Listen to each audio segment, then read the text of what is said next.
KL Rahul 2019 में शायद आपको पता हो ड्रॉप हो गए थे। ड्रॉप होने के बाद उसने जैसे अपने ऊपर वर्क किया, जैसे उसने कमबैक किया है आईपीएल की, उसकी जो है परफॉर्मेंस देख लें आप, उसकी फास्टेस्ट 50 आईपीएल में 17 बॉल्स पे आते साथ उसने की थी। तो अगर रोहित शर्मा ना भी खेले तो उनको फ़र्क नहीं पड़ता। मैं सिचुएशन को ऐसे अपने दिमाग में डालता हूँ और उसकी बॉडी ऐसे रिएक्ट करती है कि जब उसको जरूरत पड़ेगी स्ट्राइक रेट 150 पे खेलने की तो 150 के मुताबिक खेलेगा। जब उसको जरूरत है कि मैंने यहाँ पे अपने आप को प्रेशर एब्जॉर्ब करना है और मैंने गेंद को लंबा लेके चलना है, तो उसके पास वो सारे इंग्रेडिएंट्स, तमाम टेक्निक मौजूद। केएल राहुल काफी लेट आए थे मैच में बैटिंग करने के लिए, but of course at that time जब कोहली आउट हुए।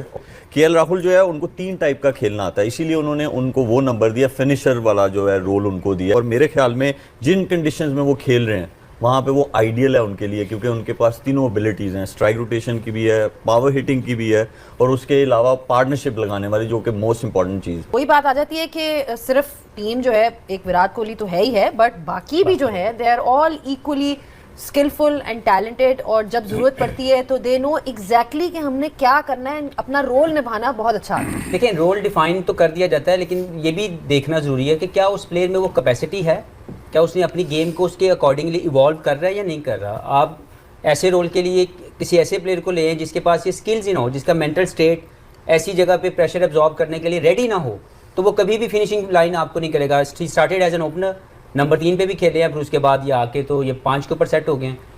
फिर वही बात है कि देखें, टीम कल्चर बनाने के लिए इंडिविजुअल को अपना हाथ खड़ा करना है, और उसने अपने आप को अपनी सोचों से बाहर रख के टीम की सोच के लिए खेलना शुरू करना है। That is very important. इनके जितने प्लेयर देख लें, इन सब लोगों ने अपने आप को वो रोल खुद डिफाइन किया जिससे टीम जीत सकती थी। तो मुझे ये लगता है कि एज एन इंडिविजुअल जितनी तारीफ़ की जाए इस पूरे स्क्वाड की, कि कोई भी इंडिविजुअल जो खेल रहा है उसका रोल डिफाइन है। Very much they know what they have to do to win the game for the India. Number 1, number 2, they evolve themselves accordingly. उनके स्किल्स वैसे इनहेंस हुए हैं। कोई भी प्लेयर अगर नंबर 5 या 6 पे खेल रहा है, फर्स्ट करें Hardik Pandya is batting at number 6, तो उसके स्किल्स उसने इन्हेंस किए हुए हैं, उसने अपने स्किल्स को पॉलिश किया हुआ है। कंट्रोल इतना है कि उसको बड़ी शॉट भी खेलना आता है और उसको सिंगल लेना भी आता है। के राहुल, जो मलिक ने बात की कि उन्होंने 5 नंबर पे आके मेंटल स्टेट को कंट्रोल करना भी आता है कि यार मैं रश ऑफ ब्लड में गलत शॉट ना खेल दूँ। Most of the time he win matches for, अगर आप परसेंटेज पे जाएंगे तो most of the time he win matches for India batting at number 5, number 6। तो इसका मतलब ये है कि बाय रेशो अगर हम किसी परसेंटेज पे भी जाएं तो जो रोल डिफाइन किया जा रहा है, इन प्लेयर्स ने अपने आप को अकॉर्डिंगली रिफाइन किया है, शाइन किया। जैसे शुएब भाई हैं, ये अपने कैरियर के अंदर इनको एक रोल दिया गया था। He was never been a line length bowler, but he knew कि ये क्या कर सकते हैं। जब जब इनसे किसी कप्तान ने वो रोल इनसे करवाया, ही डिड वेल। और जब इनको कहा जाए, मैं आज अगर इनको एज ए कैप्टन कहूँ कि आए और लाइन पे बॉलिंग कर दें, इट्स नॉट हिज गेम। ये भी मुझे कहेंगे कि फीस आप मुझसे डिमांड जो कर रहे हैं, कांट डू दैट।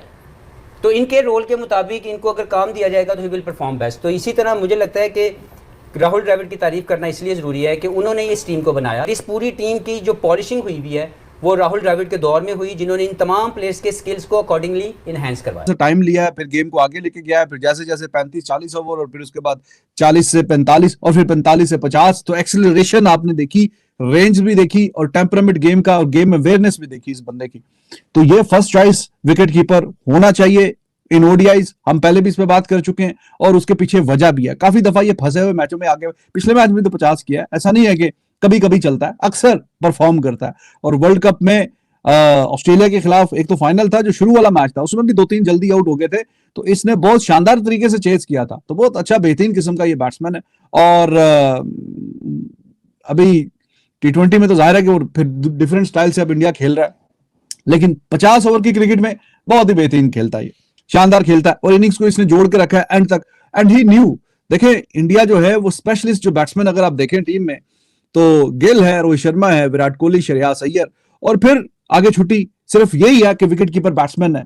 तो जब इसको पता चल गया कि भाई अब 4 खिलाड़ी तो हमारे आउट हो गए हैं, रन है 118, और अकेला मैं ही बैट्समैन हूं, बाकी ऑलराउंडर है, सारे जडेजा ऑलराउंडर है, नीतीश कुमार रेड्डी ऑलराउंडर है, तो बाकी ऑलराउंडर के साथ जो है वो आपने खेलना है, तो सारी जिम्मेदारी मेरी पे। ये एक विकेट किसी तरीके से निकाल लेता है न्यूजीलैंड, तो ये 50 ओवर पूरे खेलना अजाब हो जाना था, 50 ओवर पूरे खेले नहीं जाने थे। तो वो जो विकेट था वो केएल राहुल का विकेट था, क्योंकि 4 तो वो आउट कर चुके थे, रोहित शर्मा, फिर गेल, फिर वो अय्यर, फिर विराट कोहली, तो 4 तो आउट हो गए।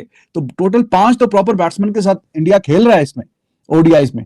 तो 5 में से अगर 4 आउट हो गए थे, और अभी जब ये बैटिंग करने के लिए आए, अभी आधे से ज्यादा ओवर रहते थे, because when Virat Kohli got out, that was the 24th over, तो अभी आधे ओवर भी नहीं हुए थे और 4 खिलाड़ी मेन जो बैट्समैन है जिनकी जिम्मेदारी थी कि 35-40 ओवर तक वही बैटिंग करें, वो तो 25 ओवर से पहले आउट होकर चले गए। तो जब फिर ये खेलने के लिए आया तो ना सिर्फ इसने रन्स करने थे बल्कि ये भी जहन में बात रखनी थी कि आई एम द ओनली बैट्समैन, अब बाकी जो बचा है और एंड तक 50 ओवर तक मैंने जाके गेम को लेके जाना है और खेलना है और इनिंग्स प्लान करनी। तो इस लिहाज से ये और भी शाबाशी वाली इनिंग्स हो जाती है कि जब पता हो कि हाँ जी दूसरे एंड पे अब एस्टैब्लिश्ड बैट्समैन नहीं है, I am the only one now left and I should be staying there until the end. तो वही काम फिर इसने किया। एंड ओवरऑल 51 उनके 100 हैं और उसके बाद आप बात करें चेज में तो 8000 से ज्यादा रन है उनके। So this just tells you exactly what we are talking about. लेकिन इनके आसपास जो प्लेयर्स हैं, जो मैं बात पहले कर रहा था, बड़ा इंपॉर्टेंट है that they play a very important supporting role. KL Rahul काफी लेट आए थे मैच में बैटिंग करने के लिए, बट उनके so this just tells you exactly what we are talking about. लेकिन इनके आसपास जो प्लेयर्स हैं, जो मैं बात पहले कर रहा था, बड़ा इंपॉर्टेंट है that they play a very important supporting role. KL Rahul काफी लेट आए थे मैच में बैटिंग करने के लिए, but of course at that time जब कोहली आउट हुए all could have been lost. He scored a 42, start slow लिया था बट 42 ऑफ 34 कर दिया। जिस तरह से एक्सेलरेशन की हम बात करते हैं, to understand way you are in the match and then to command and demand things. देखिए, मैं इसको थोड़ा सा केएल राहुल से पहले अक्षर पटेल का नाम इसलिए लेना चाहता हूं कि जब ये ऑस्ट्रेलिया से 50 ओवर का मैच हारे थे फाइनल, तो उस वक्त केएल राहुल मेरा ख्याल है 5वें नंबर पे ही गए थे, बट वो डिमांड ऐसी थी, पिच स्लो था, तो वो वहाँ पे ब्रेक लग गई। लेकिन वो अक्षर पटेल को इसलिए भेजते हैं कि वहाँ ब्रेक नहीं लगे रन्स की, वो प्रेशर जो है ना वो नहीं आप पे आए। अब आप आ जाएं केएल राहुल पे। केएल राहुल जो है उनको 3 टाइप का खेलना आता है, इसीलिए उन्होंने उनको वो नंबर दिया, फिनिशर वाला जो है रोल उनको दिया है कि अगर आपको 5 एन ओवर चाहिए, 6 एन ओवर चाहिए, इवन 8 एन ओवर चाहिए आपको, so he has that ability to get to that total whatever they are chasing. और उनका गेम देखें, पेस को देखें, स्पिन को देखें आप, वो बहुत अच्छा गेम है उनका। स्ट्राइक रोटेशन की आप बात करें, स्ट्रॉन्ग शॉट्स देखें आप, उनको सब कुछ खेलना आता है। तो ये मेरे ख्याल में ग्रेट प्लानिंग है फ्रॉम द टीम कि उनका नंबर जो है वो 5 से 6 इसलिए रखा गया है कि वो जो फिनिशर वाला रोल जो है उनको दिया गया है। और मेरे ख्याल में जिन कंडीशंस में वो खेल रहे हैं वहाँ पे वो आइडियल है उनके लिए, क्योंकि उनके पास तीनों एबिलिटीज़ हैं, स्ट्राइक रोटेशन की भी है, पावर हिटिंग की भी है, और उसके अलावा पार्टनरशिप लगाने वाली, जो कि मोस्ट इंपॉर्टेंट चीज़ है। ये बिल्कुल इवन जब इन्होंने शुरुआत की थी हफीज़, तो इनको कहा जाता था कि he is the next big thing after Virat Kohli. जब इन्होंने अपने करियर की शुरुआत की तो वही बात आ जाती है कि सिर्फ टीम जो है एक विराट कोहली तो है ही है, बट बाकी भी जो है they are all equally skilful and talented, और जब ज़रूरत पड़ती है तो दे नो एग्जैक्टली कि हमने क्या करना है, अपना रोल निभाना बहुत अच्छा है। लेकिन रोल डिफाइन तो कर दिया जाता है, लेकिन ये भी देखना ज़रूरी है कि क्या उस प्लेयर में वो कैपेसिटी है, क्या उसने अपनी गेम को उसके अकॉर्डिंगली इवॉल्व कर रहा है या नहीं कर रहा। आप ऐसे रोल के लिए किसी ऐसे प्लेयर को लें जिसके पास ये स्किल्स ही ना हो, जिसका मेंटल स्टेट ऐसी जगह पे प्रेशर एब्जॉर्ब करने के लिए रेडी ना हो, तो वो कभी भी फिनिशिंग लाइन आपको नहीं करेगा। Started as an opener, number 3 पे भी खेले हैं, फिर उसके बाद ये आके तो ये 5 के ऊपर सेट हो गए हैं।